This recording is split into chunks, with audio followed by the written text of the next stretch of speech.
नमस्कार. आज आपण एका सध्या खूप चर्चेत असलेल्या आणि महत्त्वाच्या विषयावर बोलणार आहोत. मनोज जरंगे पाटील आणि मराठा आरक्षणासाठी जो संघर्ष सुरू आहे त्यावर. आपल्याकडे काही माहिती आहे, काही बातम्या आहेत, ज्यातून या आंदोलनाचे वेगवेगळे पैलू समोर येत आहेत. तर या सगळ्या माहितीतून नेमकं काय महत्त्वाचं आहे, काय समजून घेण्यासारखं आहे, याचा एक आढावा घेऊया. कारण हा विषय म्हणजे खूप गुंतागुंतीचा आहे. तर प्रयत्न करूया की याची स्पष्ट आणि सविस्तर उकल करता येईल. अगदी योग्य. हो. आपल्याकडे जी माहिती आहे त्याच्या आधारे आपण म्हणजे मनोज जरांगे पाटील यांची पार्श्वभूमी काय आहे, त्यांच्या आंदोलनाची मूळ कारणं काय आहेत, प्रमुख मागण्या काय आहेत, सरकार काय करतंय, कसं प्रतिसाद देतंय आणि समाजात राजकारणात काय प्रतिक्रिया उमटत आहेत, या सगळ्यावर आपण लक्ष केंद्रित करूया. चला तर मग सुरुवात करूया मनोज जरांगे पाटील यांच्या ओळखीपासूनच. हे नाव तर आता सगळ्यांना माहिती आहे महाराष्ट्रात, पण त्यांची पार्श्वभूमी काय आहे नक्की, काय माहिती आपल्याकडे? तर जी माहिती आहे त्यानुसार त्यांचं पूर्ण नाव मनोज रावसाहेब जरांगे पाटील, जन्म 1 ऑगस्ट 1982चा, बीड जिल्ह्यातलं मातोरी हे त्यांचं गाव, कुटुंबात पत्नी आहेत सुमित्रा पाटील, 3 मुली आणि 1 मुलगा. म्हणजे अगदी सामान्य ग्रामीण पार्श्वभूमी दिसते त्यांची. आणि त्यांचं सामाजिक कार्य कधी सुरू झालं तर साधारण 2012च्या आसपासचा उल्लेख मिळतो. म्हणजे जवळपास 15 वर्ष झाली म्हणायची या क्षेत्रात. आणि सुरुवातीपासूनच ते मराठा आरक्षणाच्या मुद्द्याशी जोडलेले दिसतात, हो ना? हो, अगदी. आणि इथे एक गोष्ट महत्वाची आहे, म्हणजे त्यांची संघटन बांधणी. त्यांनी फक्त स्वतः आवाज नाही उठवला, तर शिवबा संघटना नावाचा एक गट स्थापन केला. यातून त्यांची एक काय म्हणू संघटन क्षमता दिसते. आंदोलनाला एक व्यवस्थित रूप देण्याचा प्रयत्न दिसतो. आणि कोणत्याही मोठ्या सामाजिक चळवळीसाठी हे खूप महत्वाचं असतं. लोकांना एकत्र आणणं, टिकवून धरणं हे महत्वाचं आहे. हो, ही संघटन बांधणी खरंच महत्वाची ठरली असणार. पण त्यांच्या आंदोलनाला इतकी मोठी प्रसिद्धी कधीपासून मिळाली? सप्टेंबर 2023 मधलं अंतरवाली सराटी गावातलं उपोषण तो एक महत्वाचा टप्पा होता ना? निश्चितच. ती घटना म्हणजे एक प्रकारचा टर्निंग पॉइंट ठरलं या आंदोलनासाठी. त्या उपोषणाच्या वेळची परिस्थिती, त्यानंतर जे काही घडलं, त्यामुळे मनोज जरांगे पाटील हे नाव आणि मराठा आरक्षणाचा मुद्दा दोन्ही पुन्हा एकदा जोरदारपणे समोर आले.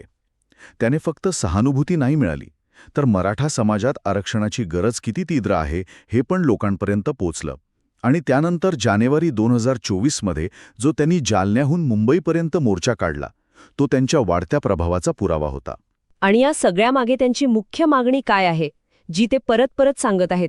त्यांची मुख्य आणि सातत्यपूर्ण मागणी हीच आहे की मराठा समाजाला ओबीसी प्रवर्गातून आरक्षण मिळावं आणि त्यासाठी ज्यांच्याकडे कुणबी असल्याच्या नोंदी आहेत त्या आधारावर त्यांना कुणबी प्रमाणपत्र दिली जावीत. इथे कुणबी हा शब्द खूप महत्त्वाचा आहे. म्हणजे ऐतिहासिकदृष्ट्या जे शेती करणारे आहेत, ज्यांचा ओबीसीमध्ये समावेश होतो काही ठिकाणी, तर जरांगे पाटलांचं म्हणणं आहे की जुन्या नोंदी तपासा, जिथे मराठा कुटुंबांची नोंद कुणबी म्हणून आहे त्यांना आणि त्यांच्या सगळ्या सोयऱ्यांना म्हणजे रक्ताच्या नातेवाईकांना त्यांना कुणबी प्रमाणपत्र द्या, म्हणजे त्यांना ओबीसी आरक्षणाचा लाभ मिळेल. अच्छा, म्हणजे सरसकट सगळ्या मराठा समाजाला नाही, तर ज्यांच्याकडे कुणबी असल्याचा पुरावा आहे त्यांच्यासाठी ही मागणी आहे. पण मग याच दरम्यान कायदेशीर गोष्टी पण समोर येत होत्या ना? कोर्टाने काही म्हटलं होतं का? हो, हे महत्त्वाचे आहे. आंदोलनं सुरू असताना मुंबई उच्च न्यायालयाने निर्देश दिले होते की परवानगीशिवाय आंदोलन करू नये. म्हणजे कसं आहे की आंदोलन करण्याचा अधिकार आहे, पण तो कायद्याच्या चौकटीत राहूनच वापरायला हवा. तर एका बाजूला हा रस्त्यावरचा संघर्ष आहे आणि दुसऱ्या बाजूला ही कायदेशीर प्रक्रिया पण सुरू आहे. दोन्ही पातळ्यांवर हे चाललंय. आता अगदी ताज्या घडामोडींकडे येऊया. ऑगस्ट 2025च्या शेवटी काय परिस्थिती आहे? पुन्हा आंदोलन जोर धरते असं दिसतंय. हो, जी ताजी माहिती आहे त्यानुसार जरांगे पाटलांनी सरकारला एक मुदत दिली होती. 10% ओबीसी आरक्षणाची मागणी मान्य करण्यासाठी 26 ऑगस्ट 2025 पर्यंतची. आणि ती मुदत संपल्यावर 27 ऑगस्टपासून त्यांनी जालन्याच्या अंतरवाली सराठीमधून पुन्हा मुंबईकडे मोर्चा सुरू केला आहे. गुहागर विजापूर मार्गाने मुंबईत येण्याचं त्यांचं नियोजन आहे. हो, आणि या नव्या मोर्चाच्या घोषणेनंतर मुंबई उच्च न्यायालयाने पुन्हा एकदा आठवण करून दिलीये प्रशासनाला पण आणि आंदोलनकांना पण की मुंबईतल्या आझाद मैदानावर आंदोलन करायचं असेल तर संगीतसर परवानगी घेणं आवश्यक आहे. पुन्हा तोच मुद्दा येतो, आंदोलनाचा हक्क आणि सार्वजनिक सुव्यवस्था यातला समतोल. तर एकीकडे हे आंदोलन, कोर्टाचे निर्देश, आणि दुसरीकडे सरकार काय करतंय, सरकारची भूमिका काय आहे? प्रशासन कसं पाहतं याकडे? महाराष्ट्र सरकार तर सातत्याने हेच सांगत आहे की ते मराठा आरक्षणाच्या मुद्द्यावर संवेदनशील आहेत आणि तोडगा काढायला प्रयत्न करत आहेत.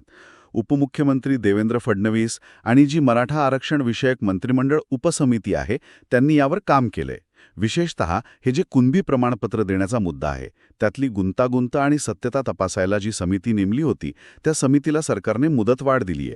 यातून असं दिसतंय की सरकारला प्रश्न सोडवायचा आहे, पण त्याची कायदेशीर आणि प्रशासकीय प्रक्रिया वेळखाऊ आहे, किचकट आहे, असं सरकारचं म्हणणं असावं. केलं परवानगी दिली का? हो, मुंबई पोलिसांनी 29 ऑगस्टला आझाद मैदानात आंदोलनाला परवानगी दिली आहे. पण सशर्त परवानगी आहे ती आणि अटी बऱ्याच कडक आहेत. म्हणजे आंदोलकांची संख्या फक्त 5,000पर्यंत मर्यादित ठेवायची, आंदोलनासाठी जागा पण फक्त 7,000 चौरस मीटरच वापरायची, मोर्चातल्या गाड्यांची संख्या मर्यादित ठेवायची, ध्वनिक्षेपक म्हणजे स्पीकरचा वापर पण नियमानुसार कमी आवाजात करायचा आणि सगळ्यात महत्त्वाचं म्हणजे कोणताही गोंधळ, मालमत्तेचं नुकसान किंवा कायदा सुव्यवस्थेचा प्रश्न निर्माण नाही झाला पाहिजे. या अटीवरून दिसतं की प्रशासन एका बाजूला आंदोलनाचा हक्क मान्य करतंय, पण शहराची शांतता आणि सुव्यवस्था राखण्याला जास्त प्राधान्य देत आहे. या सरकारी आणि प्रशासकीय भूमिकेसोबतच एका मंत्र्यांचं विधान पण महत्वाचं ठरतंय. चंद्रकांत पाटील यांनी काय म्हटलंय? हो, राज्याचे मंत्री आहेत चंद्रकांत पाटील. त्यांचं एक विधान खूप महत्त्वाचं आहे या संदर्भात. ते म्हणाले की ज्यांच्याकडे कुणबी असल्याचा कोणताही पुरावा नाही, जुनी कागदपत्र नाहीत, अशा सरसकट सगळ्यांनाच कुणबी प्रमाणपत्र देणं कायदेशीरदृष्ट्या खूप अवघड आहे. त्यांच्या म्हणण्यानुसार कायद्याच्या चौकटीत बसत नसेल तर केवळ मागणी आहे म्हणून सगळ्यांना प्रमाणपत्र देता येणार नाहीत. हे विधान दाखवून देतं की यात कायदेशीर आणि प्रशासकीय आव्हानं किती मोठी आहेत. एका बाजूला समाजाची तीव्र मागणी आहे, भावना आहे आणि दुसऱ्या बाजूला कायद्याची चौकट आहे, पुराव्यांची गरज आहे. हा समतोल साधणं खूप कठीण आहे. हे झालं सरकारचं आणि प्रशासनाचं म्हणणं, पण या आंदोलनाला समाजात काही विरोध पण होतोय का? म्हणजे इतर समाजांचे गट काय म्हणत आहेत? कारण आरक्षणाचा विषय निघाला की हो, तसा उल्लेख आहे स्रोतांमध्ये.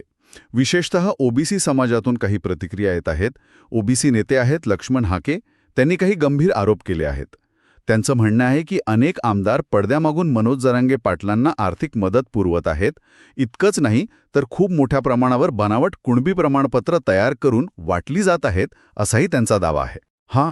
केयांचा मुख्य आक्षेप काय आहे की जर अशा प्रकारे सरसकट किंवा पडताळणी न करता कुणबी प्रमाणपत्र दिली गेली तर त्याचा थेट फटका सध्याच्या ओबीसी आरक्षण व्यवस्थेला बसेल आणि ती धोक्यात येईल. त्यांच्या मते हे ओबीसींच्या हक्कांवर एक प्रकारचं अतिक्रमण ठरू शकतं. म्हणजे हा मुद्दा आता फक्त मराठाविरुद्ध सरकार असा नाही राहिला, तर मराठाविरुद्ध ओबीसी किंवा दोन समाजांमधल्या हितसंबंधांचा संघर्ष असं स्वरूप येऊ शकतं का, अशी चिंता यातून दिसते. आणि आरक्षणासारख्या मर्यादित गोष्टींवरून समाजात असे तणाव निर्माण होण्याची शक्यता असतेच. आणि या सगळ्या काळात एक खूप दुःखद घटना पण घडली आहे. लातूरमध्ये एका तरुणानं आत्महत्येचा प्रयत्न केला. त्याचा संबंध या चलो मुंबई आंदोलनाशी जोडला जातोय. हो, जी माहिती आहे त्यानुसार चलो मुंबई आंदोलनाच्या आदल्या दिवशी लातूर जिल्ह्यातल्या एका गावातल्या तरुण मराठा कार्यकर्त्याने विष पिऊन आत्महत्येचा प्रयत्न केला. याकडे अनेक जण सरकारची उदासीनता किंवा आरक्षणाच्या मागणीकडे लक्ष दिलं जात नाहीये यावरची एक तीव्र आणि दुर्दैवी प्रतिक्रिया म्हणून पाहतायत. अशा घटना काय करतात की आंदोलनाची भावनिक तीव्रता खूप वाढवतात. समाजात जी अस्वस्थता आहे ती यातून दिसते. ही फक्त एका व्यक्तीची निराशा नाही, तर समाजाच्या एका मोठ्या वर्गात जो दबाव आहे, ज्या भावना आहेत, त्याची कल्पना येते. म्हणजे हा संघर्ष सामाजिक, राजकीय, कायदेशीर पातळीवर तर आहेच, पण त्याला आता एक सांस्कृतिक आयाम पण मिळालाय असं दिसतंय. मनोज जरांगे पाटील यांच्यावर एक सिनेमा पण आलाय. हो, ही एक इंटरेस्टिंग गोष्ट आहे जी श्रोत्यांमध्ये आहे. 2024मध्ये संघर्ष योद्धा मनोज जरांगे पाटील नावाचा एक बायोपिक आला. हा सिनेमा त्यांच्या आयुष्यावर आणि विशेषतः मराठा आरक्षणासाठी त्यांनी जो संघर्ष केला त्यावर आहे.